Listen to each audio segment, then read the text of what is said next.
अस्सलाम वालेकुम नाज़रीन, उम्मीद करता हूँ आप लोग सब खैरियत से होंगे। नाज़रीन, मैं आज मौजूद हूँ खयाबान जामी DHA फेज़ 2। यहाँ पर एक नामी गिरामी रियल एस्टेट जिसका नाम बिन फिरोज़ इंटरप्राइजेस है। यहीं पर आज बात करने के लिए हमारे साथ मौजूद है जनाब फैज़ान बिन फिरोज़, जो कि CEO हैं बिन फिरोज़ इंटरप्राइजेस, और साथ ही साथ आप माशाल्लाह फाउंडर वाइस प्रेसिडेंट हैं federation of realtors Pakistan, Gwadar association of realtors के आप माशाल्लाह फाउंडर मेंबर भी हैं, गवादर चैम्बर ऑफ कॉमर्स के भी आप माशाल्लाह मेंबर हैं, डेफ क्लेरिया एसोसिएशन के भी आप माशाल्लाह मेंबर हैं, समाजी खिदमात में भी पेश रहते हैं। तो चलिए आइए बात करते हैं कुछ उनके हवाले से और कुछ उनके कामों के हवाले से। अस्सलाम वालेकुम फैज़ान साहब, कैसे हैं आप? वालेकुम अस्सलाम, अल्हम्दुलिल्लाह, अल्लाह का शुक्र। और सर काम वगैरह कैसा चल रहा है? जिस तरह मार्केट की पोजीशन है, सियासी हालात की वजह से थोड़ा ओवरऑल पूरे मुल्क की इकनॉमी डिस्टर्ब है, तो उस लिहाज से रियल एस्टेट का काम भी थोड़ा स्लो है, लेकिन अल्हम्दुलिल्लाह चल रहा है। कितने अरसे से आप इस फील्ड से वाबस्ता हैं? तकरीबन 10 साल हो चुके हैं। 2013 में मैंने रियल एस्टेट की फील्ड को ज्वाइन किया था। यहाँ की मार्केट की अगर बात की जाए तो दीगर इलाकों की निस्बत कैसी है? 40-45 साल हो गए DHA कराची को। तो DHA एंड क्लिफ्टन की जो हमारी मार्केट है, ज़्यादातर चीज़ें मेच्योर हो चुकी हैं, तो इस वजह से भी यहाँ की मार्केट जो है, आप इसे कह सकते हैं कि ओरिजिनल एंड यूज़र मार्केट। यहाँ पर एक नॉर्मल बेंगलो अपार्टमेंट और प्लॉट वगैरह की कीमतें क्या चल रही हैं? वैसे जो पुराने एरियाज़ हैं DHA के, जैसे फेज़ 2 एक्सटेंशन हो गया, वहाँ पे आपको 70-75 लाख में भी पुराने अपार्टमेंट मिल जाते हैं। नई बुकिंग की तरफ जाएंगे तो इस वक्त जो है फेज़ 8 में बड़े बड़े प्रोजेक्ट आ चुके हैं, जैसे इमार ग्रुप है दुबई का, तो उनकी बुकिंग जो है वो कम से कम भी 6 करोड़ से शुरू होती है। अगर बात आइलैंड में चले जाएं, वहाँ पे भी न्यू बुकिंग जो है वो 5-6 करोड़ 7 करोड़ की, क्योंकि अच्छे प्रोजेक्ट्स आ रहे हैं, उसमें अच्छी एमिनिटीज़ होती हैं, वर्ल्ड स्टैंडर्ड की जो है उसमें चीज़ें यूज़ होती हैं, तो इस वजह से उनकी बुकिंग महंगी है, लेकिन सस्ते भी हैं। मिडिल क्लास के लिए 70-80 लाख का अपार्टमेंट भी मिल जाता है किसी पुरानी बिल्डिंग में। घरों की बात की जाए तो डिफेंस में जो है 120 और 150 और 100 गज के तो बड़ी थोड़ी क्वांटिटी है, फेज़ 7 एक्सटेंशन और स्टाफ की कटिंग के अलावा। बाकी ज़्यादातर यहाँ पे 500 गज के घर हैं। तो अगर आप छोटे घर की बात करें तो वो कम से कम उसकी 4 करोड़ रुपए से वैल्यू शुरू होती है, और अगर बड़े घरों की तरफ जाएं तो जो 500 गज के, जिसे कनाल भी कहते हैं, कनाल के घर जो है उनकी वैल्यू जो है वो, पुराना घर जो 20-25 साल पुराना है तो उसकी 9-10 करोड़ रुपए वैल्यू है, और नए घर जो आजकल बन रहे हैं तो उनकी 18-20 करोड़ रुपए भी वैल्यू आ रही है। अच्छे घर लोग बना रहे हैं, उसमें बाहर की चीज़ें यूज़ होती हैं। नॉर्मल आप एवरेज पे चले जाएं तो 12-13 करोड़ में भी आपको अच्छा घर मिल जाता है।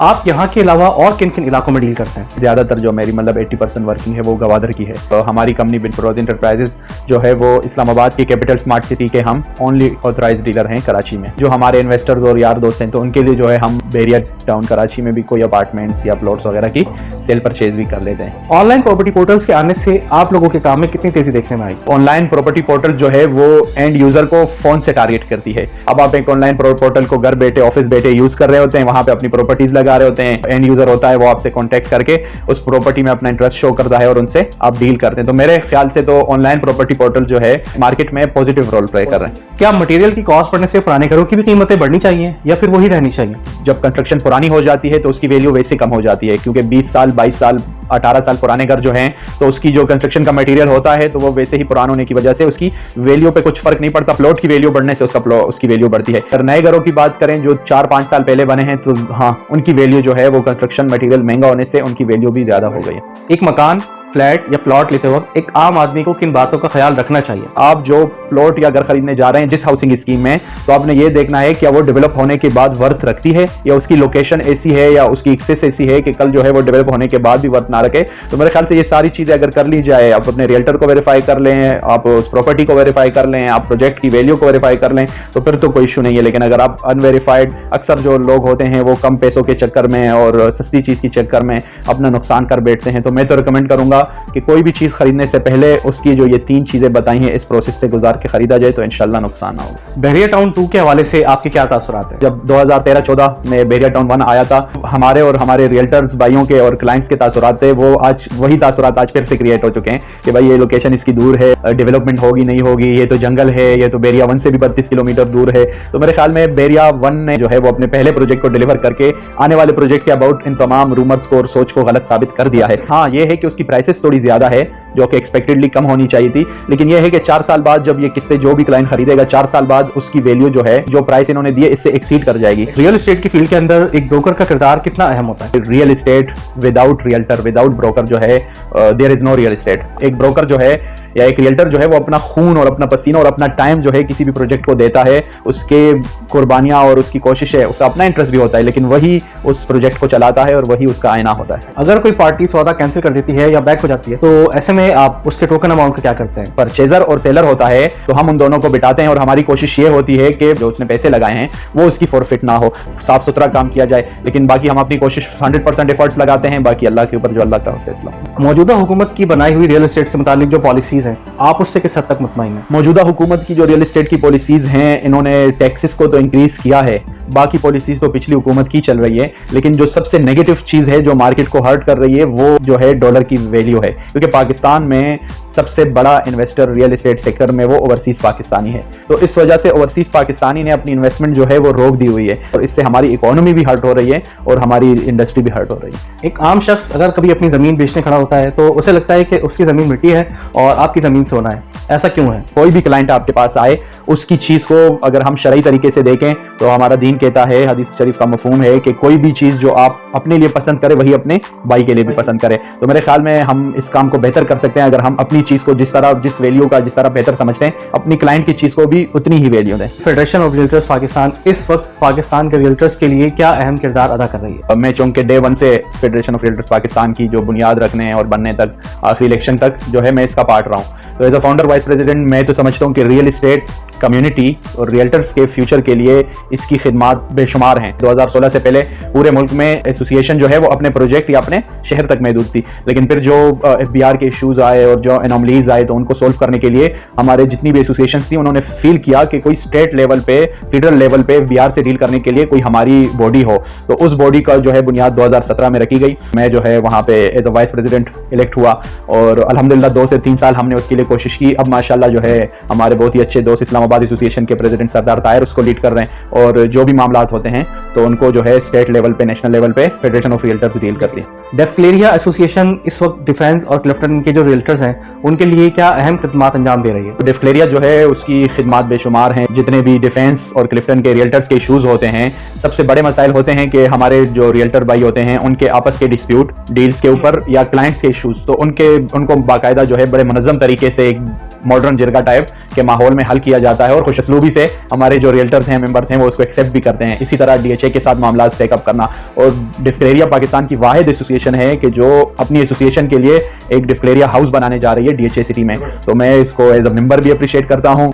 सरदार ताहिर महमूद साहब से आपकी बहुत ज़्यादा कुर्बतें हैं, उनकी शख्सियत के हवाले से आप ज़रा कुछ बताएं। एक सिंपल सी मिसाल आपको दूंगा कि जैसे कोई कारपेंटर होता है, लकड़ी के 2 टुकड़ों को जोड़ने के लिए ग्लू का इस्तेमाल करता है, तो मैं उनको एज ए ग्लू कंसिडर करता हूँ। जब इलेक्शंस हो रहे थे तो हमारे ग्रुप की तरफ से प्रेसिडेंट के कैंडिडेट सरदार ताहिर महमूद थे। उस इलेक्शन में जिन्होंने उनके मुखालिफ वोट कास्ट किया, आज वो सारे के सारे उनके ग्रुप का हिस्सा बन चुके हैं। फेडरेशन लेवल पे अगर बात की जाए, वो एक ऐसे शख्स हैं कि पूरे मुल्क से कोई भी एसोसिएशन उनके पास चली जाए, कोई भी रिप्रेजेंटेटिव, और वो कह दे कि भाई मेरे FBR के ये इशूज हैं, हाउसिंग स्कीम या मेरे लोगों को ये मामलात हैं, अपने ऑफिस से अपनी गाड़ी में बिठाएंगे, आपको FBR के ऑफिस लेके जाएंगे और FBR के ऑफिस से कहेंगे कि भाई इस मामले को हल करें। तो ये वो चीज़ें हैं कि जो किसी शख्स को लीडर बनाती है और अल्लाह ने उनको ये क्वालिटीज़ दी हैं। आप माशाल्लाह कैपिटल स्मार्ट सिटी के ऑथराइज्ड डीलर भी हैं, तो उस हवाले से ज़रा आप हमारे नाज़रीन को कुछ तफसील से बताएं। कैपिटल स्मार्ट सिटी हबीब रफीक ग्रुप जो है पाकिस्तान का सबसे बड़ा डेवलपर है। ये इस वक्त लाहौर और इस्लामाबाद में इनकी स्मार्ट सिटीज़ के प्रोजेक्ट चल रहे हैं, जिसमें कैपिटल स्मार्ट सिटी इनका बहुत बड़ा प्रोजेक्ट है जो ऑलमोस्ट 1.5 लाख कनाल पे मुहित है। और माशाल्लाह पाकिस्तान का पहला प्रोजेक्ट है कैपिटल स्मार्ट सिटी, जिसको मोटरवे ने M2 के ऊपर अपना इंटरचेंज जो है डेडिकेट किया है, जिसके ऊपर इंशाल्लाह काम कंप्लीट हो ही जाएगा अगले 8 से 10 महीने में। न्यू इस्लामाबाद इंटरनेशनल एयरपोर्ट से मैक्सिमम 12 से 15 मिनट की ड्राइव पे है। कराची में अल्हम्दुलिल्लाह हमारी कंपनी इसके ऑथराइज्ड डीलर हैं, only authorised dealer we are dealing in capital smart city. Karachi जैसे शहर में एक आम आदमी के लिए घर लेना कितना मुश्किल हो गया है या फिर बना दिया गया है? मटेरियल की कॉस्ट बढ़ गई, उसकी वजह से नए प्रोजेक्ट्स की वैल्यूज भी बढ़ गई हैं, और आम आदमी ने अगर कोई घर खरीदने के लिए पैसे जमा किए थे, तो अगर उसने समझे 1 करोड़ जमा किए थे, आज जो है उसको उसमें मजीद 20-30 लाख रुपए डालने पड़ते हैं, तब वो छोटे से छोटा यूनिट खरीदने के काबिल होता है। लेकिन यह है कि अगर सर्विसेज के हवाले से देखे जाएं तो मार्केट में अच्छे अच्छे डेवलपर्स हैं, अच्छे अच्छे डीलर्स हैं। अगर आप मुझे कहें कि भाई एक आम आदमी को घर चाहिए, मैं आपको कहूंगा कि 25% डाउन पेमेंट दे दें डेवलपर को, और वो उसको 3 साल की इंस्टॉलमेंट्स पे घर बना के देगा। जब तक इसका घर रेडी होगा तब तक ये अपनी इंस्टॉलमेंट्स पे करता रहे। मुश्किल भी है और आसान भी है। आने वाले वक्तों में प्रॉपर्टी के काम का क्या मुस्तकबिल नजर आ रहा है? अगर आबादी होगी तो नए घर बनेंगे, अगर आबादी होगी तो नई बिल्डिंगें बनेंगी, नए कमर्शियल एरियाज बनेंगे। तो मेरे ख्याल से जितनी हमारी आबादी एक्सपोनेंशियल हो चुकी है, तो इस हवाले से रियल एस्टेट के फ्यूचर और रियल एस्टेट का काम जो है उसको मैं जो है बड़ा पॉजिटिव और बड़ा ब्राइट देखता हूँ। इतनी मसरूफियात के बावजूद फैमिली के लिए वक्त निकालना कितना मुश्किल हो जाता है। एज अ रियल्टर फैमिली को टाइम देना जो है वो बड़ा ही अप एंड डाउन चलता रहता है। मतलब गवादर में हमारे ऑफिस हैं, इस्लामाबाद में, तो वहाँ भी टाइम देना होता है, यहाँ फैमिली को भी, यहाँ के ऑफिस को भी। कोई क्लाइंट आ जाता है, उसको लंच डिनर कराना, उसके साथ जाना, प्रोजेक्ट विजिट करना, ये सारी जिम्मेदारियाँ जो है एज अ रियल्टर हमारी जिम्मेदारी होती है। मतलब हम अपना टाइम और अपनी एनर्जी ही सर्विसेज के तौर पर जो है प्रोवाइड करते हैं। अच्छा, मैं ये चाहूँगा कि आखिर में आप हमारे नाजरीन के लिए कोई अच्छा सा पैगाम दें। किसी भी काम में मुस्तकिल मिजाजी और ईमानदारी, ये दोनों ऐसी चीज़ है कि वो अल्टीमेटली आपको जो है वो सक्सेस की तरफ लीड करती हैं। इंसान का ये ईमान हो कि मेरा रिस्क मेरे रब ने देना है, मेहनत मैंने करनी है, तो हम अपनी मेहनतों को जारी रखें। जो रिस्क हमारे रब ने हमारे लिए लिख दिया हुआ इंशाल्लाह वो हमें मिल के रहेगा। मैं जनाब फैज़ान साहब का इंतहाई शुक्रगुजार हूँ कि उन्होंने अपना कीमती वक्त हमें दिया। अगर आपको ये वीडियो पसंद आई हो तो इसको ज़रूर लाइक करें, शेयर करें और हमारे चैनल को ज़रूर सब्सक्राइब करें। साथ ही आप हमें फेसबुक पर फॉलो करना ना भूलें। कमेंट सेक्शन में अपनी राय से ज़रूर आगाह करें। बिन फिरोज इंटरप्राइजेस के नाम से आपको एक फेसबुक पेज भी मिल जाएगा, जहाँ पे जाके आप इनकी तमाम तर इन्वेंटरीज देख सकते हैं। इंस्टाग्राम और ट्विटर पे भी आपकी स्टेट ईजिली अवेलेबल है। इजाज़त चाहेंगे, अल्लाह हाफ़िज़।